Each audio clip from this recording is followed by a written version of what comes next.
Misteri di warung soto milik Bodarmi. Warung soto Wage.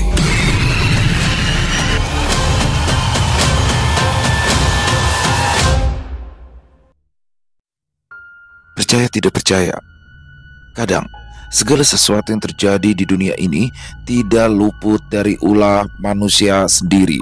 Ada kalanya manusia memilih jalan hidup yang tidak semestinya keluar dari jalur yang ditentukan oleh Tuhan sebagai Sang Maha Pencipta. Manusia banyak yang tamak, merasa tidak puas dengan jalur yang ditentukan oleh Tuhan, maka hal-hal buruk bisa dengan mudah menghasut, membimbing manusia keluar dari jalan yang semestinya.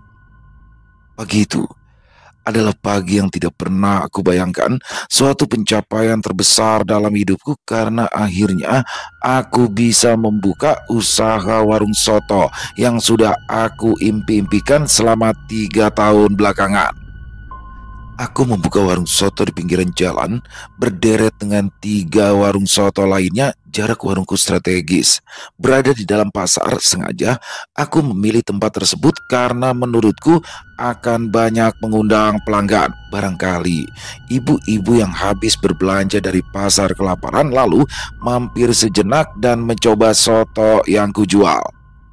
Bayang-bayang indah tentang perkembangan warung itu tidak berhenti begitu saja sampai di situ. Sekalinya pembeli datang, aku kembali berhayal bebas menjadi juragan dan membuka cabang warung soto di mana-mana. Tetapi kenyataannya semua itu tidaklah berjalan mulus. Pagi itu menjadi hari pertama warung sotoku buka. Sama sekali tidak ada pelanggan yang datang. Mereka seolah enggan menginjakan kaki untuk mencoba soto jualanku. Meskipun pasar sangat ramai, semua warung makan juga sudah penuh. Belum lagi antrean yang panjang tidak membuat para pelanggan menyerah dan mencari warung lain untuk sarapan. 3 deret warung di samping juga penuh. Antrean sampai mengular ke jalanan, namun tetap saja tidak ada pelanggan yang melirik warung sotoku yang masih sepi. Aku berpikir sejenak, memutar otak. Panci berisikan kuah soto itu lantas kubuka, bertujuan agar harum kaldunya menguap. Barangkali pada akhirnya ada pelanggan yang tertarik untuk datang karena sudah kepalang lapar. Tetapi sama saja masih tidak ada yang datang. Sabar. Aku menghela nafas sambil menundukkan diri sejenak. Orang-orang berlalu lalang di depan, tapi tidak banyak yang melirik warungku. Berlainan dengan warung yang terletak persis di sampingku, warung soto Wage namanya. Entah seenak apa rasa soto yang dijual di sana hingga pelanggan pun rela menunggu sampai ke jalanan. Padahal 2 warung di sampingnya terbilang lebih sepi, hanya 1-2 pembeli. Berlainan lagi dengan warungku yang sepi. Sejak pagi pukul 6 sampai matahari mulai naik masih saja sepi. Pada awalnya aku pikir memang karena masih bukaan pertama. Sampai pada akhirnya setelah pasar mulai jarang orang, wanita berpakaian lusuh datang tanpa alas kaki. Dia menenteng keranjang berisikan belanjaan yang berisikan sayur. Bersemangat, aku pun menghampiri, mempersilahkan wanita itu duduk di kursi ternyaman. Aku tawarkan beberapa menu yang menggiurkan, tapi ia tidak menjawab. Belum ingin pesan apa-apa, Bu? Aku bertanya demikian bukan karena maksud tertentu, justru karena aku merasa heran. Kuperhatikan sejak dia masuk ke warung, tatapannya serius memperhatikan sisi warung. Ditambah lagi dengan raut wajah yang kurang mengenakan. Ketika aku tawari makan, dia pun menolak meski ingin aku beri gratis. Sampai akhirnya dia hanya memesan segelas teh hangat tanpa makanan. Mau bagaimana lagi? Aku masih berpikiran baik tentang gerak-gerik wanita itu. Sedari tadi aku pun beranjak membuat segelas teh hangat yang dipesan. Mbak, kalau jualan yang niat dong. Gimana orang mau mampir kalau warungnya kotor gini? Ting! Sendok yang kuputar menghantam gelas. Aku berhenti mengaduk teh tersebut sejenak. Kurang bersih apa ya, Bu? Ini aja saya udah pel 3 kali loh. Walau nggak ada yang beli dari tadi, ucapku getir. Ku hidangkan segelas teh hangat kepada wanita itu, lalu duduk di hadapannya. Wanita itu memandangi teh tersebut. Tatapan matanya tampak serius. Mbak, niat jualan gak sih? Teh banyak semut dikasih ke pembeli. Protesnya kemudian. Semakin terkejutlah aku kala mendengar hal tersebut. Aku mengambil alih gelas di tangannya. Kemudian melihat dengan seksama tidak ada semut di dalam teh tersebut. Semut? Ini nggak ada, Bu. Gula saya baru kok. Tampak wajah muram wanita tersebut. Dia menuding ke arah gelas teh yang masih ku genggam. Banyak gitu kok bilang nggak ada. Emangnya nggak kelihatan? Ya udah, saya ganti aja. Tunggu di sini ya, Bu. Krek, dia menarik kursi, hendak beranjak pergi. Gak usah. Tadi niatnya ke sini karena malas ngantre ke warung lain karena rame. Emang paling bener belinya di warung soto wage. Dia pergi tanpa mengucap sepatah kata lagi. Geram, bingung dan marah. Itulah yang saat ini kurasakan. Aku tidak tahu apa wanita barusan sengaja membuat jualanku terlihat buruk atau memang apa yang dia lihat sesuai dengan yang ia ucapkan pula. Aku tidak merasa warungku kotor. Semua bahan makanan yang aku pakai pun baru dan juga bersih. Aneh saja kalau ada pelanggan yang datang lalu kemudian protes. Akan tetapi, mendapat teguran tadi membuatku semakin bingung. Aku beranjak melihat warungku dari depan, namun tetap saja tidak ada yang buruk, sama sekali berbeda dengan yang wanita tadi katakan. Warungku bersih dan juga terlihat rapi. Begitu juga aku mengecek bahan makanan, semua masih bagus. Aku termenung sejenak.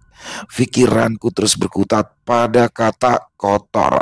Setiap orang yang berlalu lalang juga memberikan tatapan sinis dan jijik. Apa yang dibilang ibu-ibu tadi benar ya? Tatapanku berpaling pada warung soto wage yang masih saja ramai. Batinku terus beradu dengan apa yang kulihat. Kok nafsu? Aku bergumam, bukan tanpa alasan. Melihat warung tersebut kotor, jauh lebih pantas dikatakan tidak terurus. Mangkuk-mangkuk kotor sengaja ditaruh di depan, ditumpuk di dalam ember yang sudah dikerumuni lalat. Sedangkan dua warung di sampingnya sudah tutup karena sepi pembeli. Sejujurnya, melihat hal tersebut, terbesit pikiran buruk di kepalaku tentang pemilik warung soto wage. Pasalnya, orang bersikap berbanding terbalik pada warung milikku dengan warung soto wage. Mereka terlihat lahap sekali makan di tempat kumuh, kotor dan tidak terurus, sementara di warungku melangkah masuk saja mereka enggan.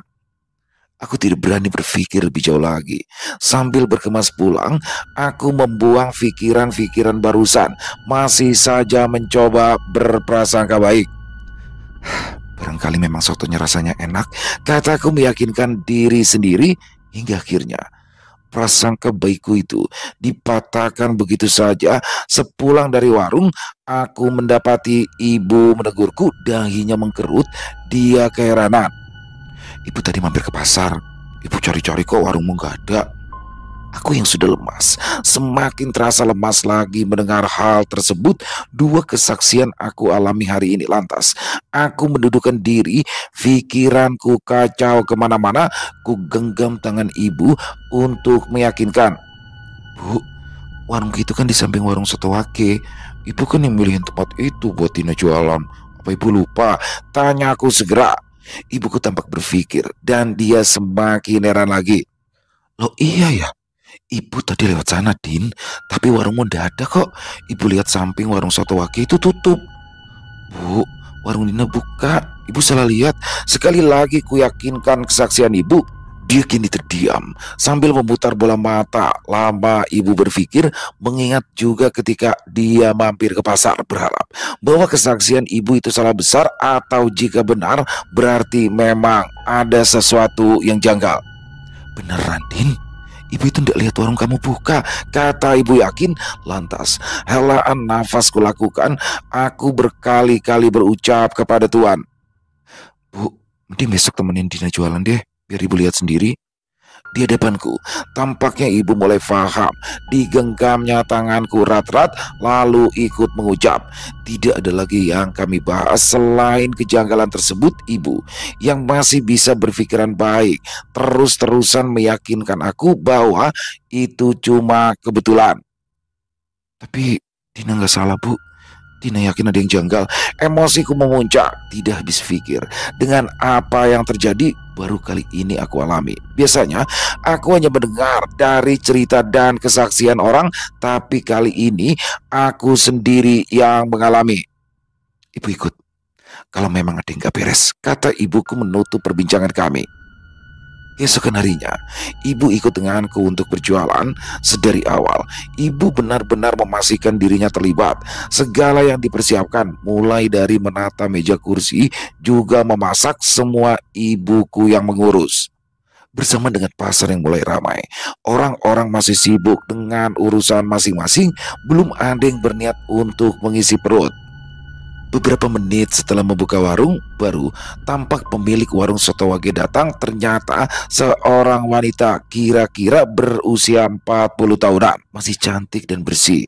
Dia bersama karyawannya ikut membuka warung untuk menjajakan dagangan mereka. Setelah dirasa matahari mulai menyengat punggung, orang-orang mulai keluar dari pasar dengan menenteng belanjaan. Barulah tampak satu persatu orang berniat mengisi perut. Sama seperti hari sebelumnya, baru saja dibuka, warung soto wage sudah mendapat antrian panjang sampai ke jalan. Berbeda dengan nasib warungku yang masih sama. Ibu yang duduk di sampingku tampaknya mulai gusar. Sedari tadi ia menjembulkan kepala mencoba melihat seberapa banyak antrean yang hendak makan di warung soto wage. Ramai ya warung sebelah, celetuk ibu seketika. Aku pun mengangguk. Dari kemarin, Bu. Sabar ya, mungkin habis ini pembeli datang, katanya coba menenangkan. Namun di luar perkiraan ibuku, warungku tetap nihil pembeli. Tapi aku tidak heran lagi. Apa yang kukatakan pada ibu terbukti benar. Tidak ada pelanggan yang ingin mampir. Sekalinya ada, mereka pasti protes perkara tempat yang kotor atau makanan yang basi, teh yang disemuti. Padahal kami sama sekali tidak mendapati hal tersebut. Ibuku kelabakan panjang lebar. Dia menjelaskan setiap ada pelanggan yang protes. Meskipun demikian, tetap saja mereka mengatakan bahwa kami sepertinya tidak niat berjualan karena tempat yang kotor. Ada yang gak beres ini, Din. Ibuku menoleh pelan, wajahnya buram. Ia berkata demikian secara perlahan, terdengar nada ragu sambil gemetar. Aku menepuk pundaknya berkali-kali. Aku tahu, Bu. Tapi Dina juga gak tahu apa sebabnya. Kataku apa adanya. Sebenarnya ada rasa ingin mencari tahu, tapi keterbatasan pengetahuan membuatku terbungkam sampai sekarang. Hingga tiba-tiba ibuku terdiam, memandangi tukang parkir yang berteriak-teriak di seberang jalan. Ditatapnya lagi salah seorang pelanggan yang baru saja keluar dari warung soto wage. Ada yang menganggap kita pesaing. Ibu lantas menuding apa yang dibawa pelanggan tersebut. Mataku memicing. Dari sini tidak terlihat dengan jelas apa yang dibawanya. Ketika aku sadari, kantung plastik berisikan kuah soto itu perlahan menghitam. Bahkan aku tidak percaya dengan apa yang kulihat. Sambil mengusap-ngusap mata, ya ternyata benar. Bu, itu kok kuah sotonya aneh. Kok warnanya hitam? Mataku membulat. Aku menunjuk-nunjuk ke arah kantung plastik yang dibawa oleh pelanggan tersebut. Ibuku hanya mengangguk pelar. Ya, itu maksud Ibu, Din, katanya kemudian. Sudah, biar ibu yang urus. Takut semakin keterlaluan. Maksudnya apa toh, Bu? Ibu keberanjak menenteng tas yang dia bawa. Ibu pergi dulu. Kamu jaga warung. Kalau ada sesuatu bilang ibu ya. Langkah ibuku semakin menjauh, masuk dalam kerumunan orang-orang yang baru saja keluar dari pasar. Berjam-jam setelahnya, aku hanya berdiam diri sambil memandangi para pelanggan yang terus datang dan pergi dari warung soto wage. Tidak ada habisnya, sama seperti hari pertama ketika warungku buka. Warung soto yang satu itu selalu saja ramai pelanggan sedari pagi hingga tengah hari. Perasaanku yang mulai tak enak membuatku memutuskan untuk menutup warung lebih cepat dari kemarin. Semua perkakas sudah ku kemasi. Soto yang masih tersisa banyak ku bawa pulang lagi. Sesekali ku bagikan pada tukang parkir di pasar. Ketika aku hendak beranjak pergi dari warung, kudapati seorang wanita berusia 40 tahunan menghampiri dengan senyuman yang rapi.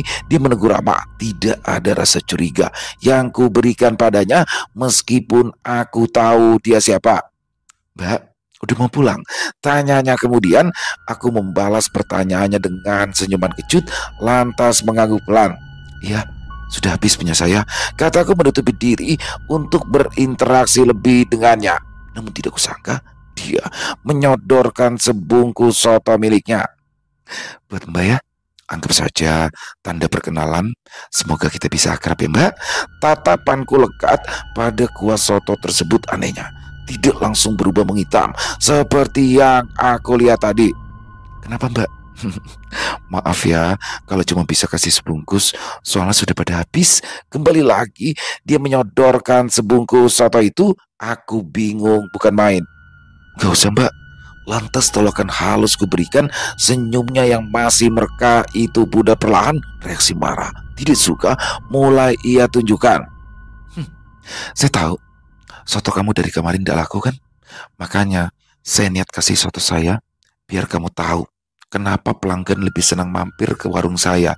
Tapi kalau kamu gak mau, ya gak apa-apa. Mendengar hal tersebut, rasa tidak enak hati pun muncul entah kenapa. Seperti mendapat sengatan secara tidak sengaja, aku mengiyakan dan menerima pemberiannya. Sudah, makasih ya Mbak, saya duluan. Aku berbalik badan dan hendak melangkahkan kaki. Baru saja melangkah, satu tepukan segera mendarat ke pundak. Sebentar Mbak. Suara wanita yang lembut nan ramah kembali terdengar. Aku menoleh lagi ke belakang. Wanita itu mengulurkan tangan. Saya Darmi, ujarnya memperkenalkan diri. Tidak ada yang aneh dari gerak-geriknya, tapi tidak tahu kenapa aku merasa merinding ketika menatap mata wanita tersebut, apalagi ketika aku menerima uluran tangan darinya. Saya Dina, kataku singkat, memperkenalkan diri juga. Cukup lama, tanganku digenggam olehnya semakin erat sambil tersenyum sumringah.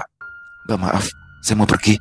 Tanganku tarik paksa, lalu pergi terbirit-birit dari hadapannya. Aku semakin menjauh berjalan, masuk ke dalam kerumunan orang-orang yang membuatku sesak. Nafasku memburu, tidak ada udara segar yang dapat terhirup.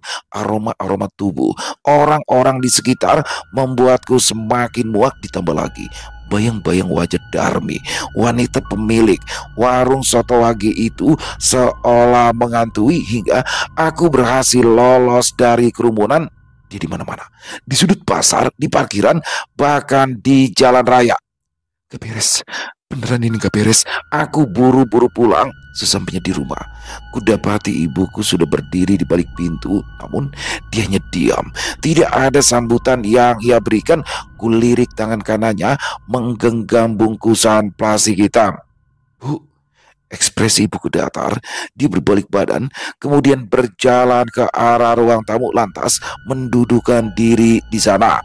Ditaruhnya bungkusan plastik hitam tersebut di atas meja. Duduk Din, ibu mau bicara. Titah ibuku. Aku menelan ludah berkali-kali sambil memantapkan langkah untuk mendekat ke arah ibu. Tatapannya tajam padaku. Tiba di hadapannya, dia menuding sebungkus soto yang aku bawa. Buang, tegasnya. Ku angkat sebungkus soto tersebut, kulirik isi di dalamnya. Sontak tanganku gemetar, melempar jauh-jauh sebungkus soto tersebut. Plastik yang membungkus kuah soto itu pecah memenuhi lantai. Kuahnya berubah hitam pekat, ulat-ulat putih menggeliat. Sementara bahan makanan lainnya berlendir dan berbau busuk. Kenapa diterima? Tanya ibuku dengan marah. Aku terduduk meraup wajah, nanar mataku melihat ulat-ulat dari kuah soto tersebut masih menggeliat-geliat. Bu, Dina nggak niat buat nerima soto itu, kataku terus terang. Ibuku berkacak pinggang. Din, kamu tahu nggak? Kalau itu bahaya jika kamu sampai terima. Aku pun menunduk dalam-dalam menyesali perbuatanku tadi. Kok bisa kira kamu terima itu, Din? Tanya ibuku lagi. Dia yang maksa Dina, Bu, sumpah. Kenapa dia datengin kamu?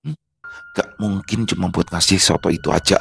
Kilas balik terjadi, ya aku betul-betul mengingat sampai ketika Darmi memberikan soto miliknya sambil memperkenalkan diri. Lantas ku ceritakan seluruhnya pada ibu tanpa merasa ada kejanggalan yang terjadi di antara perbincanganku dengan Mbak Darmi.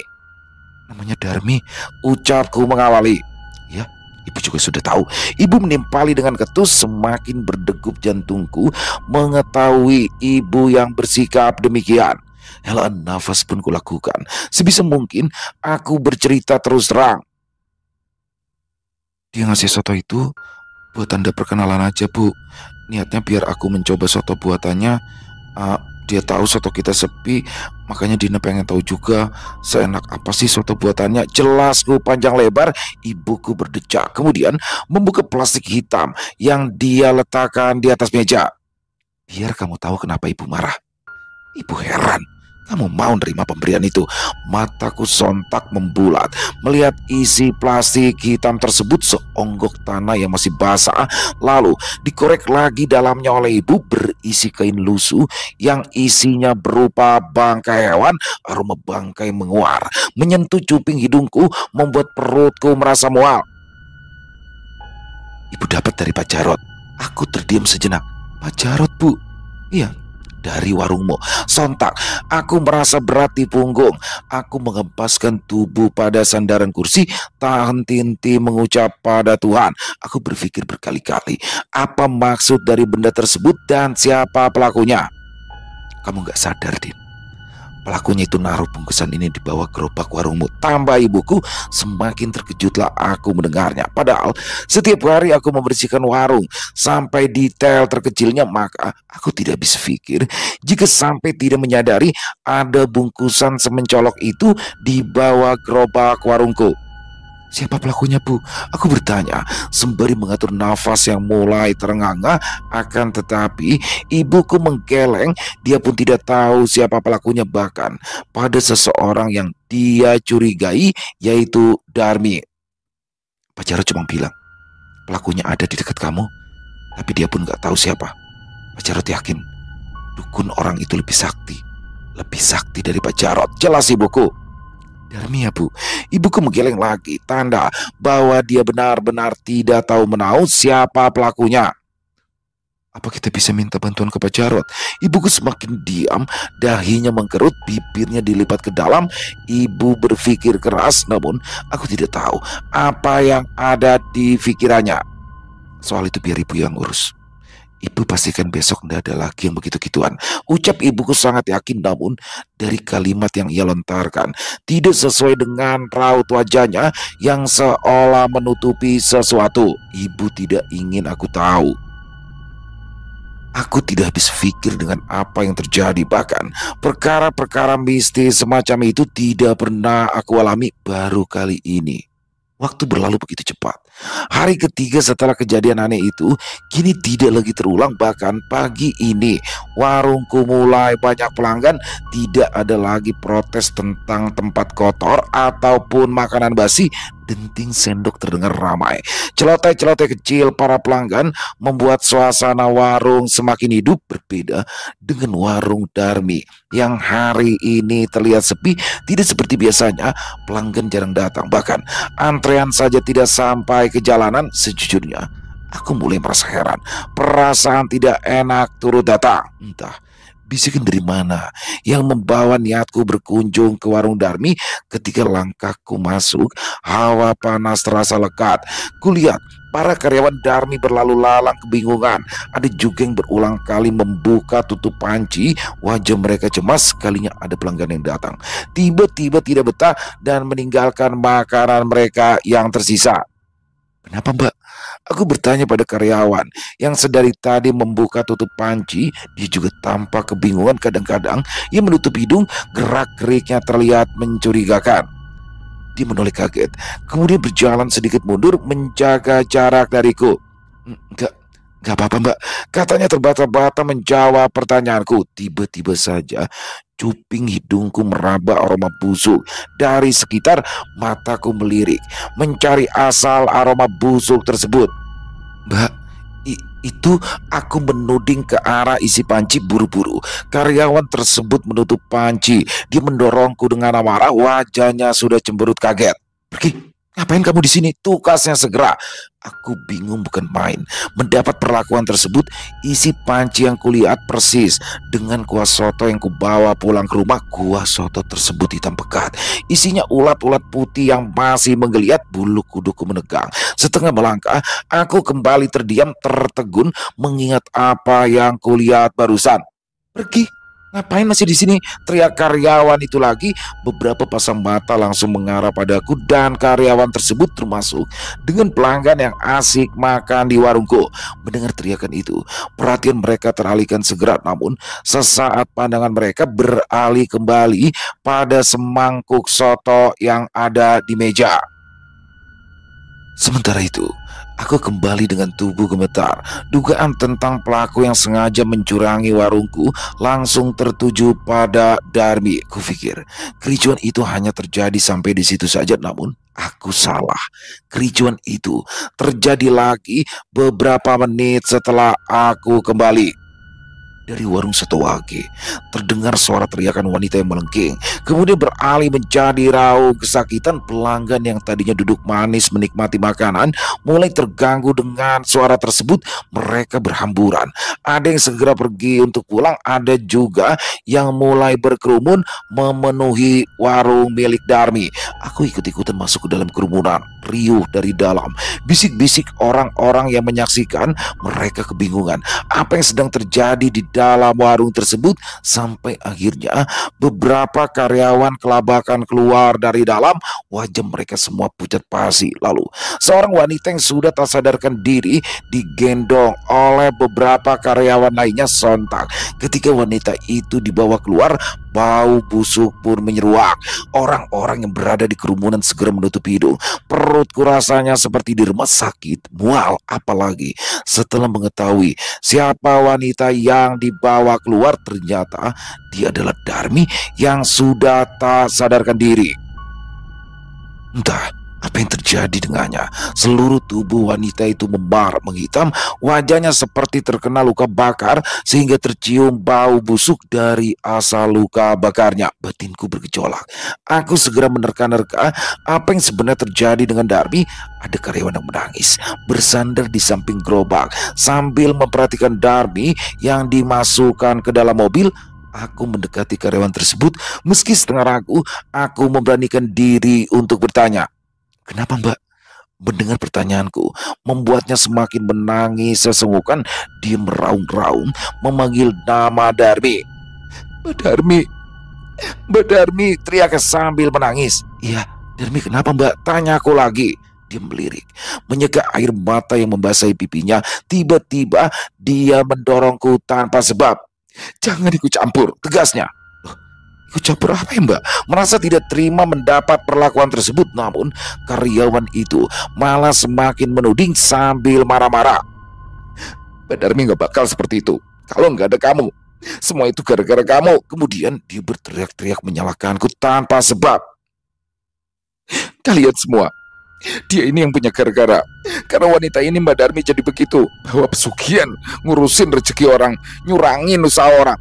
Orang-orang beralih pandang ke arahku. Tatapan-tatapan tak mengenakan pun kudapatkan. "Loh, maksudnya apa ya, Mbak? Kok selalu nuduh gitu? Saya sama sekali nggak ngelakuin apa-apa kok. Apalagi yang kayak Mbak bilang tadi." Tegasku membela diri. Tidak ada yang peduli dengan ucapan bentuk pembelaan diri tersebut. Malah semakin terdengar bisik-bisik.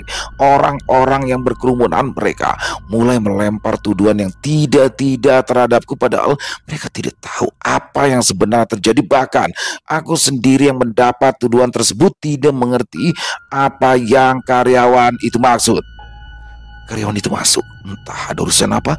Tak lama setelahnya, ia kembali menenteng plastik hitam sambil menyodorkan pada orang-orang. Mereka semua sontak menutup hidung karena bau busuk yang berasal dari dalam plastik tersebut. "Lihat, lihat ini kalau kalian gak percaya. Kalau kamu masih aja ngindar dari perbuatan burukmu itu," katanya sembari membuka plastik berwarna hitam tersebut. Ternyata isi di dalam plastik tersebut sama persis dengan yang ibuku perlihatkan padaku tempo hari. Isinya tanah yang masih basah. Lalu ada kain putih yang membungkus bangkai hewan sehingga tercium bau busuk yang berasal dari bangkai tersebut. Aku berjalan mundur beberapa langkah sambil masih terpaku pada isi dari plastik hitam tersebut. Bibirku gemetar, begitu pula seluruh badan yang mulai panas dingin. Bukan, itu bukan saya pelakunya. Kamu jangan sembarang nuduh ya, kataku coba mengeraskan suara, tetapi tidak ada yang percaya, termasuk orang-orang yang masih menyaksikan di sekitaran sana. Semakin lama, semakin banyak juga yang ingin tahu urusan kami. Bisik-bisik yang tadi samar, kini dapat ku dengar serentak. Wah, nggak benar ini. Pantas warungnya tumben rame. Ternyata pakai cara kotor kayak gitu. Salah satu bisikan dari seseorang yang aku dengar. Kondisi pun semakin tidak kondusif. Beberapa karyawan yang tadi membawa Darmi sudah kembali, tetapi tidak berniat untuk membubarkan kerumunan ini. Mereka justru tidak peduli dan kembali hanya untuk mengambil barang-barangnya sendiri. Aku semakin terpojok. Tidak ada yang percaya dengan sepatah kata yang kuucapkan, bukan tanpa sebab. Itu juga karena aku pedagang baru di sini, sedangkan Darmi sudah lama dan sudah banyak pelanggan juga, maka mereka lebih memihak Darmi. Segala tuduhan tertuju padaku, dari yang umum ku dengar seperti warungku kotor, hingga tuduhan-tuduhan lain yang bahkan hal tersebut tidak pernah sekalipun aku lakukan. Mereka mengatakan aku main dukun hanya karena bukti yang karyawan Darmi tunjukkan. Gimana kalian bisa menuduh? Menuduh saya seenaknya cuma karena bungkus plastik itu. Memangnya kalian yakin kalau dari mana saya pelakunya? Kataku sambil menaikkan volume suara. Mereka sontak terdiam. Begitu pula dengan karyawan Darmi yang sedari tadi asik menggoreng namaku. Mendengar ucapanku tadi, dia mendadak terbungkam. Dari mana Mbak yakin kalau saya pelakunya? Padahal tidak ada bukti yang pasti, tambahku. Siapa lagi kalau bukan kamu pelakunya? Pelanggan yang sering bolak-balik sini yang jadi saksi. Warungmu itu kemarin sepi. Orang-orang aja bilang warungmu kotor, tapi kenapa sekarang jadi rame? Dan ada kejadian seperti tadi. Mbak Darmi tiba-tiba sakit aneh kayak tadi. Cecar karyawan tersebut yang tidak ada habisnya menyudutkanku. Terus, bungkusan plastik ini tadinya ada di bawah gerobak. Warungmu yang tadinya sepi tiba-tiba hari ini rame. Pasti bukan kebetulan. Emosiku naik kala mendengar ucapan karyawan tersebut. Warung sate Darmi ini yang pakai penglaris. Singkatku, kemudian aku beranjak pergi sebelum kerumunan itu bertambah banyak. Tidak lama kemudian, satpam datang karena ricunya sudah tidak terkondisi. Lantas karena sudah menahan malu tak karuan, aku terpaksa menutup warung lebih awal. Aku pulang dengan segala kekesalan yang aku bawa karena ulah karyawan Darmi, padahal kejadiannya tidak jelas. Apa yang mereka temukan juga sama persis dengan apa yang Pak Jarot temukan di bawah gerobak sotoku. Sebelum aku benar-benar pulang ke rumah, aku memutuskan untuk membelokkan setir dan mampir ke rumah Pak Jarot untuk mencari kejelasan. Sebenarnya, aku bukanlah seseorang yang suka main dukun atau hal-hal mistis sejenisnya, tapi melihat kondisi seperti ini sudah tidak bisa dibiarkan. Di rumah Pak Jarot, dia tidak mengatakan apapun tentang pelaku. Bahkan sejak semalaman penuh, Pak Jarot mengaku berusaha mencari tahu pelakunya, tapi tidak ketemu. Saya sudah cari, Mbak.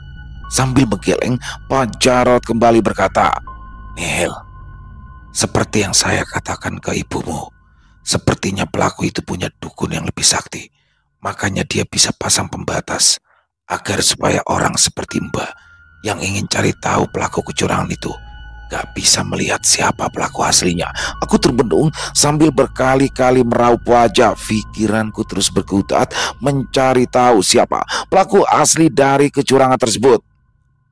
Beneran dia bisa dicari tahu siapa pelakunya, Pak? Tanyaku sambil menghela nafas berat. Hampir hilang harapan aku dibuatnya. Pak Jarot menggeleng lagi.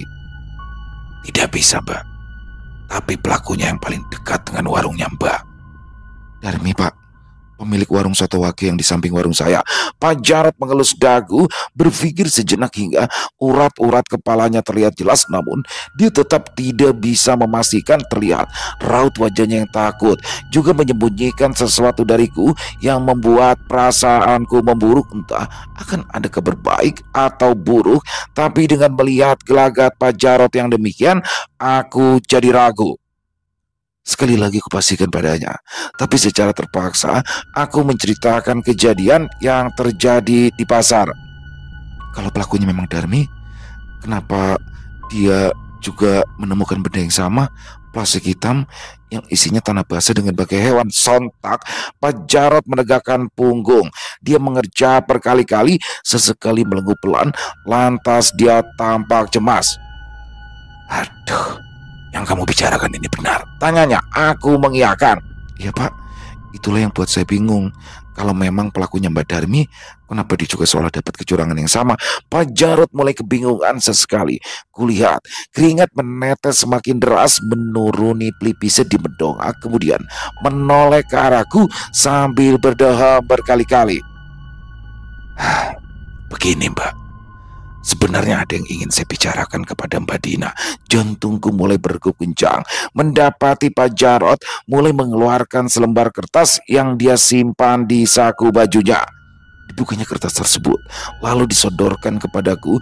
Mataku pun memicing memperhatikan dengan seksama tulisan pada kertas itu. Sebenarnya saya dapat pencerahan, tapi nggak banyak. Kalau ingin memutus serangan gaibnya, mau nggak mau harus ikut main curang juga Mbak, kata Pak Jarod.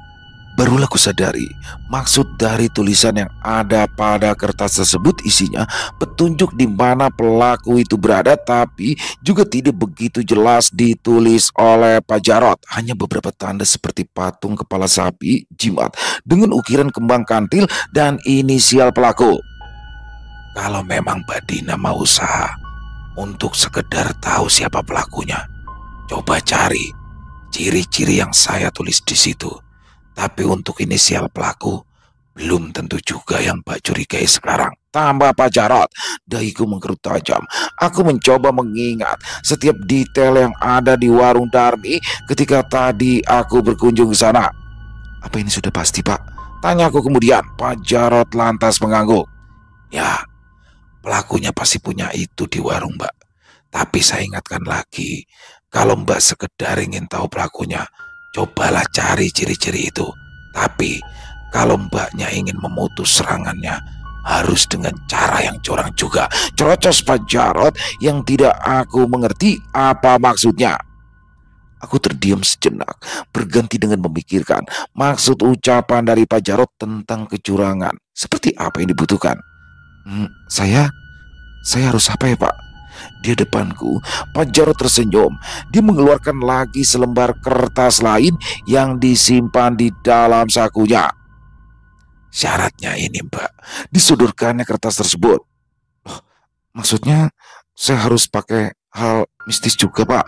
Terkejut bukan main mendapati syarat yang harus aku lakukan jika ingin memutus serangan tersebut. Pasalnya ini sama saja dengan aku bermain dukun. Hal mistis yang tidak seharusnya aku lakukan, bersekutu dengan barang gaib, sama saja aku berkhianat kepada Tuhan. Setelah memikirkan matang-matang, tanpa berpikir panjang, aku menolak. Gak usah Pak, lebih baik saya tutup warung aja daripada harus bersekutu dengan hal-hal gaib semacam itu. Kalau gitu apa bedanya saya dengan pelaku yang melakukan kecurangan itu? Aku beranjak lantas pergi dari rumah Pak Jarod. Paling tidak sebuah petunjuk sudah aku dapatkan. Paling tidak juga aku tahu pelaku yang sebenarnya. Tujuanku sudah bulat. Aku memutuskan untuk kembali ke pasar, bukannya kembali ke rumah. Sesampainya di pasar, Terbirit-birit aku berlari menuju warung. Tampak mobil ambulans baru saja datang, berhenti di depan warung soto wage milik Darmi. Rupanya sedari tadi pula warung tersebut masih dikerumuni orang-orang yang kini bertambah banyak jumlahnya. Mereka berlomba-lomba menjembulkan kepala berjinjit untuk bisa melihat beberapa sopir ambulans menurunkan keranda mayat. Pikiranku sudah campur aduk lagi. Aku berlari mendekat ke arah kerumunan tersebut. Sontak, tujuanku untuk mencari tahu pelaku yang mencurangiku buyar begitu saja dari dalam warung Darmi. Terdengar tangis yang meraung-raung. Mereka memanggil nama Darmi berkali-kali sambil berlomba-lomba mendekat memegang keranda yang baru saja diturunkan.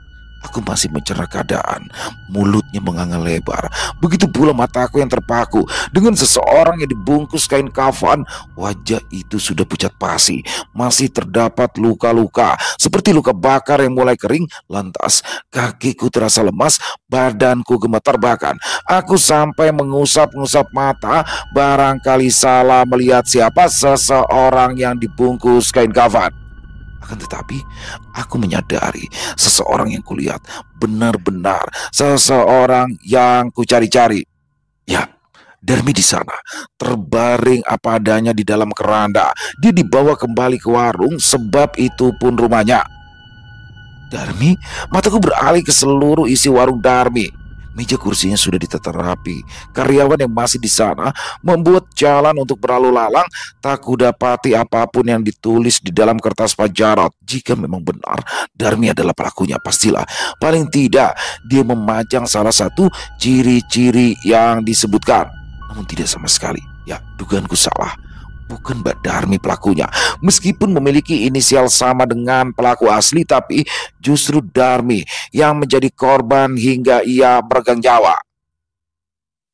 Ketika hari semakin siang, pasar sudah lengang. Mereka mulai meninggalkan warung Darmi setelah mengucap bela sungkawa pada keluarganya. Aku pun bergantian mengucap bela sungkawa pada seorang wanita tua yang menangis memeluk jenazah Darmi. Ya, dia ibunya. Bu, turut berduka, saya tetangga Darmi, ucapku dengan penuh belas kasihan padanya. Wanita tua itu lantas memelukku sambil menangis sesenggukan. Dia menepuk punggungku berkali-kali. Bukan Darmi, bukan Darmi pelakunya, Mbak. Bukan Darmi. Aku terenyak mendengarnya. Spontan aku melepas pelukan wanita tua tersebut. Mataku melotot sebab terkejut, tidak menyangka bahwa wanita tua itu nyatanya tahu apa yang sedang terjadi padaku dan juga Darmi. Tiba-tiba, tanpa aba-aba, dia menunjuk sebuah warung yang berada di samping warung Darmi. Lama aku memahami instruksi tersebut sampai pada akhirnya aku mengerti. Aku buru-buru berlari menghampiri warung tersebut. Warung soto Kantil namanya. Perasaanku gak enak, melangkah dengan ragu. Aku memperhatikan setiap detail isi warung tersebut. Tampak seperti warung biasa. Sampai akhirnya seorang wanita berusia sekitaran 30 tahunan menghampiri. Cari apa, Mbak? Sini duduk dulu, katanya sambil mengambil mangkuk dan menyiapkan soto siap hidang. Kayaknya saya pernah lihat mbaknya deh, yang buka warung soto juga ya? Tanyanya. Kemudian dia tersenyum lebar sambil memberikan semangkuk soto yang tadi ia siapkan. Ini gratis buat mbaknya, sebagai tanda perkenalan. Kupandangi soto tersebut tidak ada yang mencurigakan. Saya jarang lihat mbaknya keluar. Wanita itu mulai berbasa-basi. Oh, iya mbak, saya di sini ngurus warung sendiri, jadi sibuk, tidak sempat keliling, kataku sambil menyesap kuah sotonya. Enak mbak? Enak. Disa, nama saya Disa, sautnya. Oh, sotonya enak Mbak Disa. Dan baru kusadari wanita yang sedari tadi berada di hadapanku ini mengenakan jimat berukiran kembang kantil. Sontak aku mengedarkan pandang. Aku mencari ciri-ciri selanjutnya. Jika memang benar dia pelaku asli, benar apa yang ditulis oleh Pak Jarot semuanya benar. Patung kepala sapi ada dipajang di atas etalase warung sotonya. Mbak Disa pelakunya? Wanita itu tersenyum semakin lebar, tidak mengucapkan sepatah kata lagi. Lantas dia pergi dari hadapanku. Dia, dia pelaku yang sebenarnya, dalang dari peristiwa yang bermula karena sifat buruk manusia, ketamakan. Ya, wanita itu tamak, dia ingin menang sendiri karena selalu menganggap orang lain saingan. Dia tidak senang meskipun dirinya tidak tampak lebih unggul dari saingannya, tapi segala cara dia lakukan untuk menyingkirkan seseorang yang dia anggap sebagai saingan. Selesai. Wow, luar biasa kisah dari Misty Nim. Keren banget kisahnya di sini. Salah satu favorit saya ya, tentang persaingan di warung makan, dan kali ini adalah warung soto. Ada 3 warung soto. Ternyata warung soto Wage ini nih yang udah ini banget, yang udah kelihatan dia paling rame, paling laris. Nah, di sini tapi ternyata apa namanya, padahal kotor tempatnya tapi laris. Jadi memang itu fenomena teman-teman ya, mungkin teman-teman pernah melihat nih ada satu tempat yang memang tempatnya seperti kotor ya kan, habis itu kayak kumuh tapi laku, dan memang rasanya enak gitu loh. Jadi kadang-kadang orang tuh udah nggak peduli lagi tuh karena memang rasanya enak. Jadi memang kadang ada tempat seperti itu, yang mana di sini ternyata warung soto Wage bukanlah pelaku pesugihan ataupun guna-guna, justru dia dikirimi guna-guna oleh warung sebelahnya yang mana merasa iri. Ini keren banget ya kisahnya nih. Jadi apa ya, plot twist ya, ketika ditenteng sotonya dilihat kuahnya hitam, ada belatungnya ya, wajar dong kalau Mbak Darmi karyawannya marah-marah ya. Mbak Darminya itu ternyata itu dikerjain dan memang benar dikerjain, tapi mereka semua salah duga akhirnya ya. Asli keren banget. Terima kasih Misty ini atas kisahnya yang luar biasa, dan mari kita ambil hikmah baik dalam kisah barusan dan dibuang yang buruk-buruknya. Kalau dari saya pribadi sih ya, buat teman-teman yang punya minat dagang, usaha, atau yang sedang berdagang, jangan pernah takut ya. Pokoknya doa, lawan semuanya dengan doa dan keikhlasan, dan juga kerja keras. Yang pasti kita butuh banyak doa tuh, doa dari kita sendiri dengan penuh keyakinan. Bisa juga minta doa sama orang tua atau sama orang yang kita yakini sebagai apa ya, guru spiritual atau ulama atau ustadz boleh. Intinya doa itu kita lawan dengan doa aja, seluntur itu semuanya teman-teman. Yang pasti kerja keras. Dan yang dalam persaingan usaha kadang oke, saya kalah di rasa, tapi paling tidak suasana dihidupkan, atau sebaliknya gitu. Intinya harus ada yang menonjol dari usaha yang kita lakukan. Dan buat teman-teman yang sedang menjalankan usaha dagang atau apapun itu, semoga usahanya diberikan kelancaran ya. Amin amin ya robbal alamin. Dan terima kasih kepada Misty Nim, ditunggu lagi untuk kisah-kisah terbaiknya, dan semoga kisah barusan bisa menghibur teman-teman semua para pecinta penikmat horor misteri, lebih khusus lagi kepada para subscriber dari channel Ilo Bercerita. Buat yang punya komentar lain bisa menuliskan di dalam kolom komentar ataupun hanya sekedar saling menyapa, silakan. Insya Allah kami akan menjawabnya satu persatu. Buat teman-teman yang suka dengan videonya, bisa diklik tombol like atau tombol jempolnya, boleh juga dibantu di share ya link videonya ini ke teman-teman yang lain agar juga ikut merasa terhibur. Dan buat teman-teman yang belum subscribe, sekali lagi yuk bisa diklik tombol subscribe, jangan lupa lonceng notifikasinya dinyalakan agar teman-teman selalu mendapatkan notifikasi dari konten-konten yang akan kami upload di setiap harinya.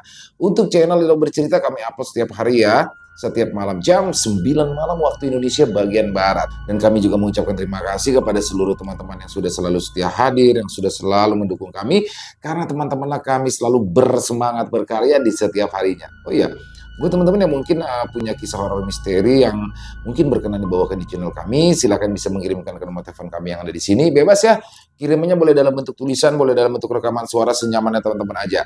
Buat teman-teman yang sudah mengirimkan kisah, kami ucapkan terima kasih. Di akhir kata saya Ilo mengucapkan permohonan maaf apabila mungkin dalam pembawaan kisahnya barusan ada kata-kata saya yang salah ataupun ada kata-kata saya mungkin yang kurang berkenan. Saya mohon dibukakan pintu maaf yang seluas-luasnya. Sampai berjumpa lagi di konten-konten kami selanjutnya. Pasti tidak kalah serunya, yang pasti tidak kalah horornya, masih bersama saya Ilo di channel Ilo Bercerita. Salam sehat, sukses selalu untuk kita semua. Wassalamualaikum warahmatullahi wabarakatuh.